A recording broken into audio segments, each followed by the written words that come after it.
नमस्कार। 2026 की आरपीएससी और आरएसएमएसएसबी परीक्षाएं ज़्यादा दूर नहीं हैं और इस बार तैयारी करनी है एकदम सॉलिड।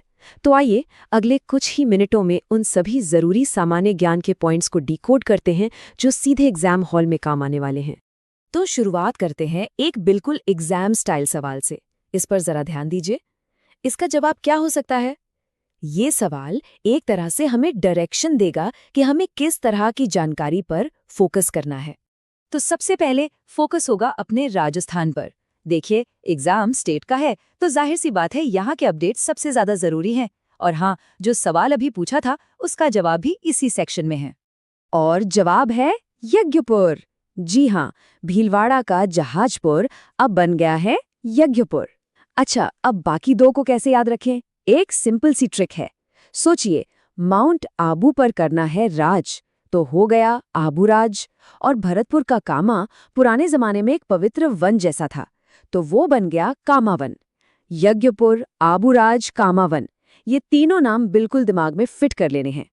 चलिए शहरों से निकलकर अब जरा जंगल की तरफ चलते हैं। मुकुंदरा हिल्स टाइगर रिजर्व, ये इस वक्त काफी चर्चा में है।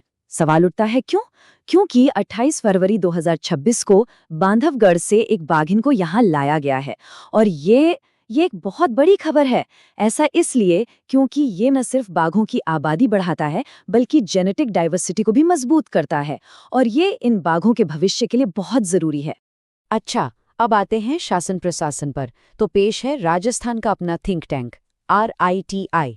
इसका पूरा नाम जरूर नोट कर लीजिए, Rajasthan institute for transformation and innovation.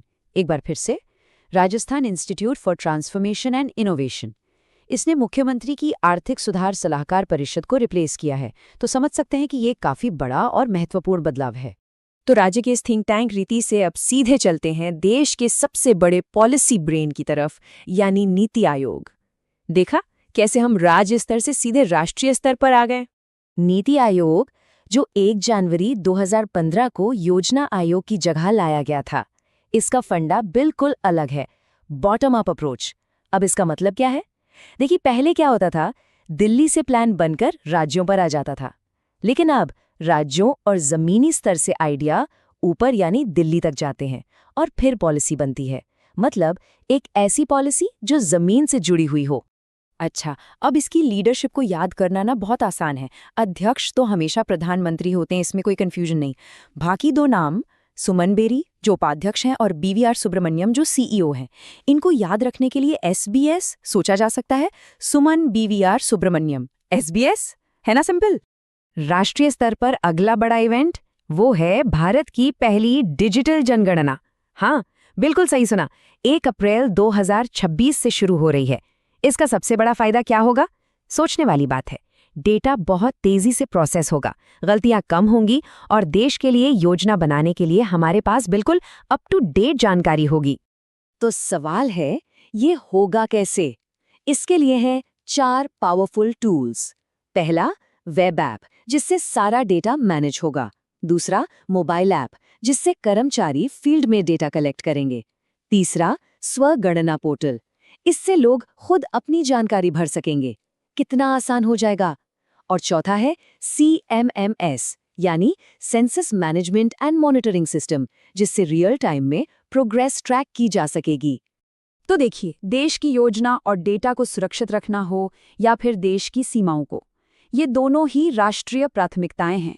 तो इसीलिए अब हमारा फोकस होगा रक्षा और पर्यावरण पर। 2 सैन्य अभ्यास हैं जिनमें अक्सर कंफ्यूजन हो जाता है। चलिए इसको क्लियर करते हैं। एक है वज्र प्रहार, ये भारत और अमेरिका के बीच एक जॉइंट एक्सरसाइज है। इससे अंतर्राष्ट्रीय सहयोग बढ़ता है। वहीं दूसरी तरफ है वायु शक्ति, जो राजस्थान के पोखरण में होती है। ये भारतीय वायुसेना का अपना शक्ति प्रदर्शन है, जिससे दुनिया को पता चलता है कि हम कितने तैयार हैं। और हाँ, वज्र प्रहार की तारीखें बिल्कुल पक्की हैं। ये स्रोत नोट देखिए, 24 फरवरी से 16 मार्च 2026। ये तारीखें जरूर याद रखिएगा, एग्जाम के लिए काफी महत्वपूर्ण हो सकती हैं।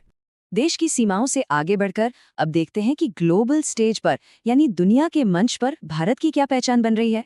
ये लाइन अपने आप में एक ऐतिहासिक घटना को बयान करती है। प्रधानमंत्री मोदी दुनिया के पहले ऐसे नेता बने जिन्हें इजराइल और फिलिस्तीन दोनों ने अपने सबसे बड़े सम्मान से नवाजा। ये डिप्लोमेसी की एक मिसाल है। और ये कोई छोटे मोटे अवार्ड नहीं है। इजराइल का सर्वोच्च नागरिक सम्मान और फिलिस्तीन का grand collar of the state of फिलिस्तीन, ये दोनों उन देशों के सबसे प्रतिष्ठित सम्मान माने जाते हैं। अब आते हैं भविष्य के व्यापार मार्ग पर, IMEC यानी India middle east Europe corridor. इसे स्वेज नहर का एक शक्तिशाली विकल्प माना जा रहा है। अब इससे होगा क्या? सिंपल भाषा में समझें तो यूरोप तक सामान 40% तेजी से पहुंचेगा। इससे व्यापार बढ़ेगा, ट्रांसपोर्ट का खर्चा घटेगा और भारत ग्लोबल सप्लाई चेन का एक नया केंद्र बनेगा। चलिए अब थोड़ा सा गियर बदलते हैं। एक क्विक लाइटनिंग राउंड करते हैं जहां खेल की जीत और कुछ दूसरे महत्वपूर्ण तथ्यों पर नजर डालेंगे। सबसे पहले ये नंबर 3, जी हाँ 3, ये है रिकॉर्ड ब्रेकिंग तीसरी बार जब भारतीय पुरुष क्रिकेट टीम ने T20 विश्व कप अपने नाम किया है।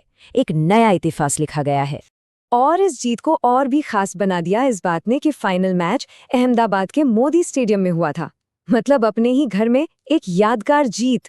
और अगर इस जीत को थोड़े बड़े परिप्रेक्ष्य में रखें तो भारत की ये विश्व विजेता यात्रा देखिए। कपिल देव की 1983 की वो जादुई जीत से लेकर धोनी की 2011 की ट्रॉफी और अब T20 में रोहित और सूर्य कुमार यादव के नेतृत्व में हमारा दबदबा, हर जीत एक नए दौर की कहानी कहती है। तो इस पूरे विश्लेषण के बाद एक सवाल छोड़ जाते हैं। हमने नई नीतियां देखी, बदलती सीमाएं देखी और नए वैश्विक गलियारे भी। इन सब में से वो कौन सा एक विकास है जिसका 2030 तक भारत की दिशा पर सबसे गहरा असर पड़ेगा?